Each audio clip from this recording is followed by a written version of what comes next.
स्वागत है हमारे चैनल पे। आज हम यूजीसी नेट 2014 के क्वेश्चन पेपर को डिस्कस करेंगे। तो चलिए पहला क्वेश्चन है, निम्नलिखित में से किसने परिभाषित किया है कि नागरिक शक्ति दंड के साथ कानून बनाने का अधिकार, संपत्ति के नियमन और संरक्षण और समुदाय की ताकत को ऐसे नियमों का कर्तव्य में लगाना उपयुक्त सभी केवल काम जनता के भले के लिए हैं। तो यह किया था ऑप्शन सी, जॉन लॉक ने प्राकृतिक अधिकारों में।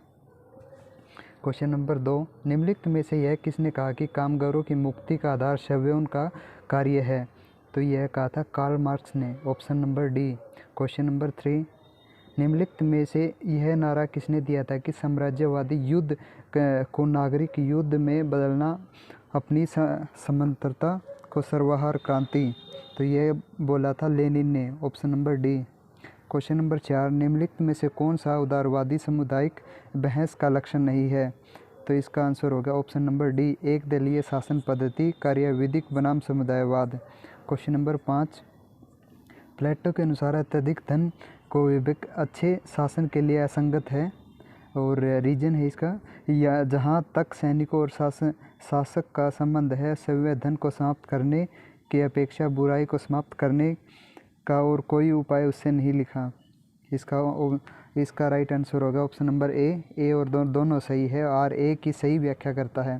प्लेटो बोलते हैं कि अत्यधिक धन राज्य के लिए ठीक नहीं है, अत्यधिक धन रखना। उन्होंने केवल उत्पादक वर्ग को ही धन रखने का राइट दिया है, सैनिक और शासक वर्ग को परिवार व धन रखने का कोई अधिकार नहीं था।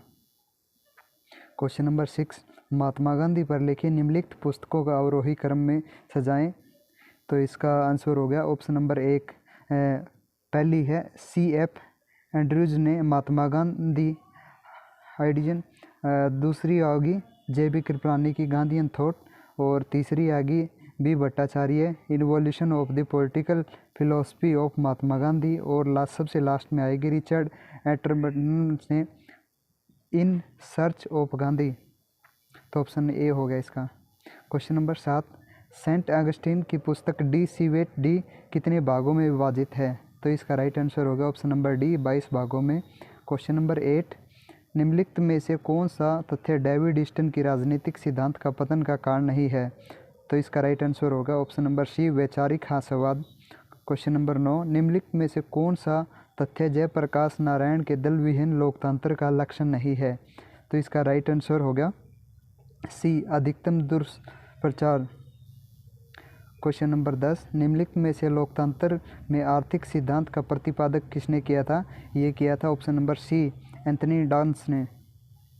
क्वेश्चन नंबर 11, तुलनात्मक राजनीतिक एक स्वतंत्र विषय के रूप में कब विकसित हुई थी? यह हुई थी 1930 में, ऑप्शन नंबर डी इसका राइट आंसर होगा। क्वेश्चन नंबर 12, आमंड के अनुसार किस व्यवस्था की निम्नलिखित में से कौन सी विशेषता नहीं है? तो इसका राइट आंसर होगा ऑप्शन नंबर डी, 1, 2 और 3, व्यापकता, परस्पर निर्भरता और सीमाओं का अस्तित्व। क्वेश्चन नंबर 13, निम्नलिखित में से किसने लक्ष्य परिवर्तन, प्रतिपुष्टि और अधिगम की संकल्पनाओं का उपयोग किया था? तो ये किया था ऑप्शन नंबर बी, कार्ल ड्यूस ने। क्वेश्चन नंबर 14, ये सम्मिलित करने मतलब इन दो को एक दूसरे से मिलाना है। सकारात्मक प्रतिनिष्ठि हो गया, ये कार्ल ड्यूस की है। अविकसित का विकास हो गया, ये हो गया एंद्रे गुंटर फ्रैंक की होगी। और कुलीन तंत्र का आधुनिकरण हो गया, ये है एडवर्ड सिलेस की होगी। और राष्ट्र एक संगठित मानव समूह, ये हो गया इसकी ऑगस्ट गेस्टे की होगी। ऑप्शन नंबर ए इसका राइट आंसर हो गया। क्वेश्चन नंबर 15, तुलनात्मक राजनीति की संस्कृति पर बल देना निम्नलिखित में से किस वर्ष प्रमुख बना था? तो यह प्रमुख बना था ऑप्शन नंबर बी, 1960 के दशक में। क्वेश्चन नंबर 16, उपद्रव व प्रदर्शन निम्नलिखित में से किसके उदाहरण हैं? तो यह इसका राइट आंसर होगा ऑप्शन नंबर डी, अप्रतिमानित हित समूह के। क्वेश्चन नंबर 17, निम्नलिखित में से किसने वैधता को उस सदस्य के पक्ष में दोष सिद्ध करने की सत्ता को स्वीकार करना और उसका पालन करना ही उचित के रूप में परिभाषित किया है? तो ये किसने परिभाषित किया है? डेविड ईस्टन ने। ऑप्शन नंबर 1 इसका राइट आंसर हो गया। निम्नलिखित में से किसने निर्भरता के उपनिवेशिक निर्भरता, वित्तीय औद्योगिक निर्भरता और प्रौद्योगिक औद्योगिक निर्भरता को वर्गीकृत किया था? तो इसका राइट आंसर होगा ऑप्शन नंबर बी, डोस सैल्टोज ने। क्वेश्चन नंबर 19, निम्नलिखित में से यह किसने कहा था कि क्रांति उत्पीड़ित और शोषित वर्गों का उत्सव है? इसका राइट आंसर होगा बी, लेनिन ने बोला था ऐसा। क्वेश्चन नंबर 20, निम्न में से कौन सा वेबर की नौकरशाही की विशेषता है? तो वेबर की नौकरशाही की विशेषता ये सभी हैं: व्यावसायिक योग्यताओं का आधार का चयन, अनुबंध के आधार पर नियुक्ति, स्टाफ के सदस्य व्यक्तिगत रूप से स्वतंत्र होते हैं, कार्मिक पद छोड़ने के लिए स्वतंत्र होते हैं। तो इसका राइट आंसर होगा ऑप्शन नंबर डी, ये 1, 2, 3, 4 सभी। क्वेश्चन नंबर 21, भारत में खिलाफत आंदोलन का आरंभ किस सुल्तान के साथ एकजुटता दिखाने के लिए हुआ था? तो इसका राइट आंसर हो गया तुर्की के सुल्तान के साथ में, ऑप्शन नंबर बी। निम्नलिखित में से कौन सी रिट अवर न्यायाधिकरण के लिए जारी की जाती है जिसने अपने अधिकार क्षेत्र का प्रयोग करने से मना किया है? तो किसके लिए की जाती है? ऑप्शन नंबर डी, प्रामदेश। क्वेश्चन नंबर 23, 16वीं लोकसभा के अल्पकालीन अध्यक्ष कौन थे? 16वीं लोकसभा के अल्पकालीन अध्यक्ष थे कमलनाथ, जिसे भारत के राष्ट्रपति प्रणब मुखर्जी ने अब बनाया था। उसके बाद में मीरा कुमारी शायद इसकी परमानेंट अध्यक्ष बनी थी। क्वेश्चन नंबर 24, ये बुक मैच करनी है। एस खिल्लानी की बुक है द आइडिया ऑफ इंडिया, और रजनी कोठारी की बुक है the state against democracy in search of human governance, और आर.सी. गुहा, रामचंद्र गुहा की बुक है ये India after Gandhi the history of the world largest democracy, और अतुल कोहली की बुक है the success of Indian democracy. तो इसका राइट आंसर हो गया ऑप्शन ए। निम्नलिखित क्वेश्चन नंबर 25, निम्नलिखित में से कौन कांग्रेस प्रणाली के संकल्प के संबंध है? तो इसका option number C right answer हो गया, रजनी कोठारी। क्वेश्चन नंबर 26, भारत में कॉलेजियम व्यवस्था सर्वप्रथम लागू की गई थी? भारत में कॉलेजियम व्यवस्था सर्वप्रथम ऑप्शन नंबर सी, न्यायपालिका में लागू की गई थी। क्वेश्चन नंबर 27, भारत के संविधान के अनुसार निम्नलिखित में से कौन बोलने और अभिव्यक्ति की स्वतंत्रता को कम करने के लिए अर्ह नहीं है? तो किसके लिए नहीं गई है ये? ऑप्शन नंबर सी, स्वेच्छा की मांग के लिए। क्वेश्चन नंबर 28, नीचे दिए गए ये मिलान करना असेसर और रीजन वाला क्वेश्चन है ये। भारत में दलीय व्यवस्था का रूपांतरण में सरकार के 2 सत्रों पर विशेष रूप से राज्य स्तर पर शक्ति का केंद्रीकृत हुआ है, और रीजन इसका क्षेत्रीय दल शक्ति का विकेंद्रीकरण के प्रति कम इच्छुक हैं। तो इसका राइट आंसर होगा ऑप्शन ए और आर दोनों सत्य हैं, आर ए की सही स्पष्टीकरण करता है। क्वेश्चन नंबर 29, निम्नलिखित में से किसने भारत के मुख्य निर्वाचन आयुक्त के कलाक्रम व्यवस्थित किया गया है? तो इसका राइट आंसर होगा ऑप्शन नंबर बी। सबसे पहले जो पहले न्यायाधीश थे सुकुमार सेन, उसके बाद एस.पी. सेन वर्मा, और उसके बाद टी.एन. सेशन, उसके बाद J.M.. Lyngdoh. Question number 30, Bharat में अनुसूचित जनजाति के लिए निम्न में से कौन से विशेष प्रावधान किए गए हैं? तो ये सभी किए गए हैं। लोकसभा और राज्यसभा में सीटों का आरक्षण, केंद्र सरकार में कल्याण हेतु विशेष अनुदान देना, सार्वजनिक सेवाएं और रोजगार की सीटों में आरक्षण, शिक्षण संस्थानों में सीटों में आरक्षण। तो इसका राइट आंसर होगा ऑप्शन नंबर डी, 1, 2, 3, 4 सभी।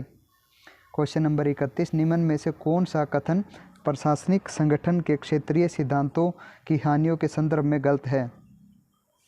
तो इसमें कौन सा आ गया भाई?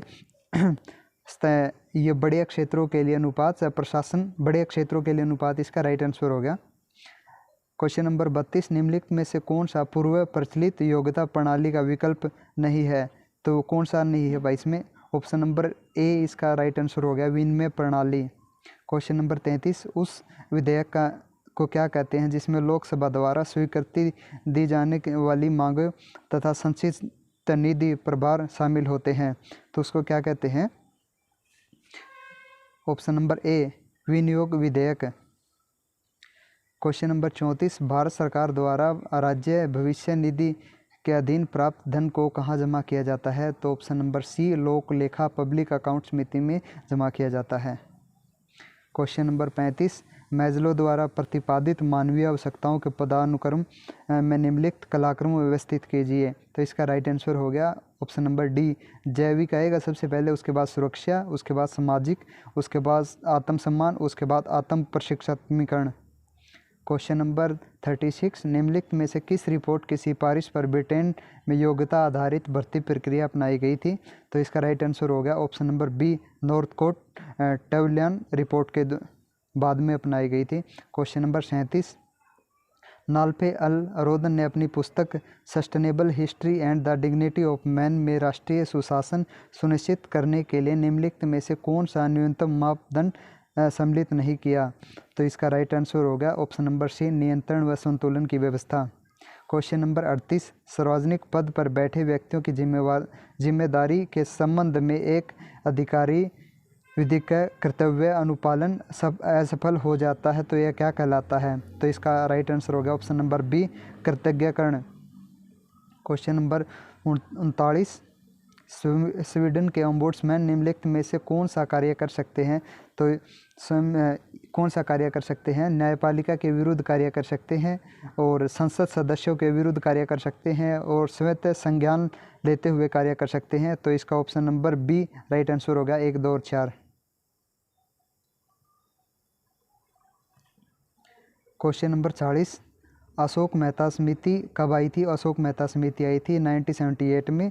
कराधान जांच समिति कब आई थी? 1953 और 4 में। और संसदीय वित्त जांच समिति कब आई थी?